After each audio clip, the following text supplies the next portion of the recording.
Исәнмесез? Сіз Татарстан 24 каналында полиглот тапшыуын қарайсыз. Сізнің білән мен Гүлүсә Сыңғатуллина. Бүгінгі тапшыуда күзгі сүзіне һәм күзгінің ясалу тарихына күзәту ясарбыз.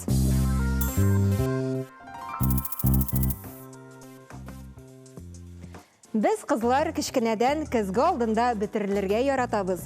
Шешлерні матур етіп жиябыз, күзлерге сірме сіртәбіз. Күзгі сүзі турында біз нелер біләбізсің? Татар тілінің аңлатмалы сүзлігінде күзгі сүзіне менән инди билгеләмә берілген. Үз алдында булган предметларны шағылдырылық, ялтырауық, шыма іслік, пыяла. Ненде дә булса көрінішнің, процесінің шағылышы. Күзгі сүзнің тағын бір мәгънәсе бар.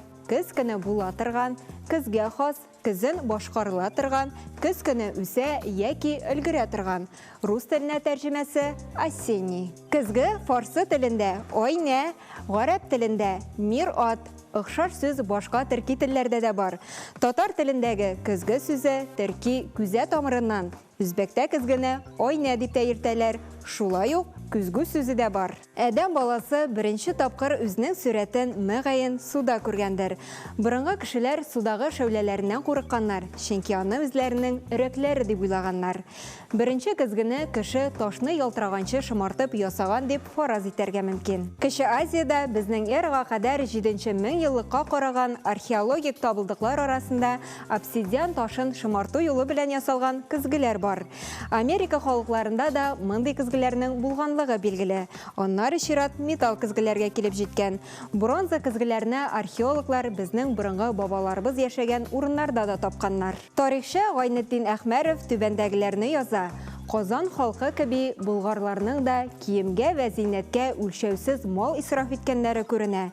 Дәхи Болгар шәһәрләренең урыннарында кырыштан ясалган кечкенә көзгеләр бик күп табыла. Беренче көмеш көзге Европада безнең эрага кадәр 70нче елларда ясалган дип уйлыйлар.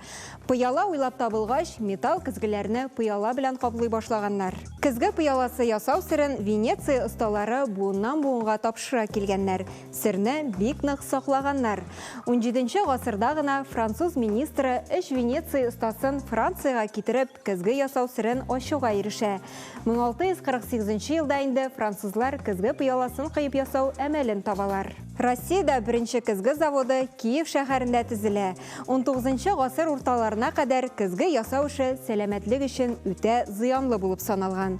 Эритмәне саф көмешкә алмаштыргач, көзге ясаучыларга агулану куркынычы янамый башлый. Шыганакларда мондый мәгълүмат бар. Мөхәммәд пәйгамбәр шәч вә сакалын тарыйдыр, майлый вә хушбуйлыйдыр. Көзгесе хәтта сәфәрдә дә яныннан калмыйдыр иде. Моннан аның тышкы кыяфәтенә, пөхтәлеккә нык игътибар биргәнлеген күрәбез. Татар халык фольклорында көзге мотивы зур урын алып тора. Халыкта көзгегә нисбәтле күп санлы юрамышлар бар. Мәсәлән, Кояш байыганнан соң көзгегә карасаң, матурлыгың бетә дип уйлаганнар. Ваты көзгене өйдә тотмаска кушалар. Көзге вату начар фал, аны бәхетсезлеккә юрыйлар. Көзгене югалту да әйбәт түгел. Кемдер сине көзгең аша сихрләргә мөмкин ди. Йокы бүлмәсенә көзге үлмәскә киңәш итәләр, чөнки йоклаган вакытта көзге аеруча күп энергияны ала диләр.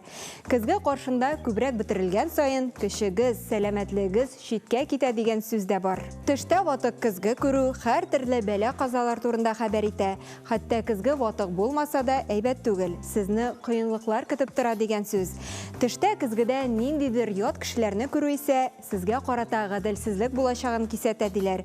Менә шундыйрак юрамышлар, ничек кенә булмасын, хәерлегә юрыйк. Казан татарлары яши торган кайбер авылларда йорт җиткергәндә нигез астына көзге салып калдыру гадәте булган. Бу көзге йортны имештер янгыннан саклый дип ышанганнар.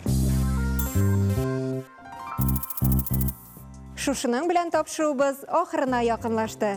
Бүгенге тапшыру сезнең өчен файдалы һәм кызыклы булгандыр дип ышанып калабыз. Мин Гөлүсә Сыңғатуллина сезнең белән сау булашам. Киләсе очрашуларга кадәр.